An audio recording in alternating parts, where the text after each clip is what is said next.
പ്രായത്തിലെ കുട്ടികൾക്ക് വിക്ക് ഉണ്ടായി കഴിഞ്ഞാൽ മുതിർന്നാലും അത് ഉണ്ടാവും. 2 മുതൽ 4 വയസ്സ് വരെയുള്ള പ്രായത്തിലെ കുഞ്ഞുങ്ങൾ നമ്മളെപ്പോലെ മുതിർന്ന ആൾക്കാരെ പോലെ സംസാരിക്കാനും ഒരുപാട് ചിന്തിക്കാനും ഒക്കെ ശ്രമിക്കുന്ന പ്രായമാണ്. അപ്പോൾ അവർ ചിലപ്പോൾ നിർത്തും, വീണ്ടും റിപ്പീറ്റ് ചെയ്യും, വീണ്ടും മാറ്റി പറയും. ഇതൊക്കെ വളരെ നോർമലായിട്ട് ഒരു കുഞ്ഞിൻ്റെ സംസാരത്തിൻ്റെ ഡെവലപ്മെൻറ്റ് സമയത്ത് നടക്കുന്നതാണ്. ഈ സമയത്ത് സംസാരത്തിൽ കാണപ്പെടുന്ന റിപ്പീറ്റേഷൻസിനെയും ഈ ഡിസ്ഫ്ലുവൻസീസിനെയും ഒക്കെ നമ്മൾ പറയുന്ന പേരാണ് നോർമൽ നോൺ ഫ്ലുവൻസി എന്നത്.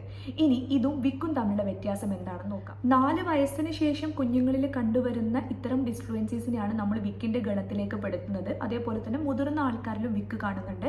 95% മുതിർന്ന ആൾക്കാരിൽ കാണപ്പെടുന്ന വിക്കും ചെറുപ്പം മുതലേ ഉണ്ടായിട്ട് വന്നതാണ്. 75% കുട്ടികളും NNF ഉള്ള കുട്ടികൾ സാധാരണ അവരെ ഏജ് ഒക്കെ മെച്ചുർ ആവുന്നതിനനുസരിച്ച് അതങ്ങ് മാറിപ്പോയി.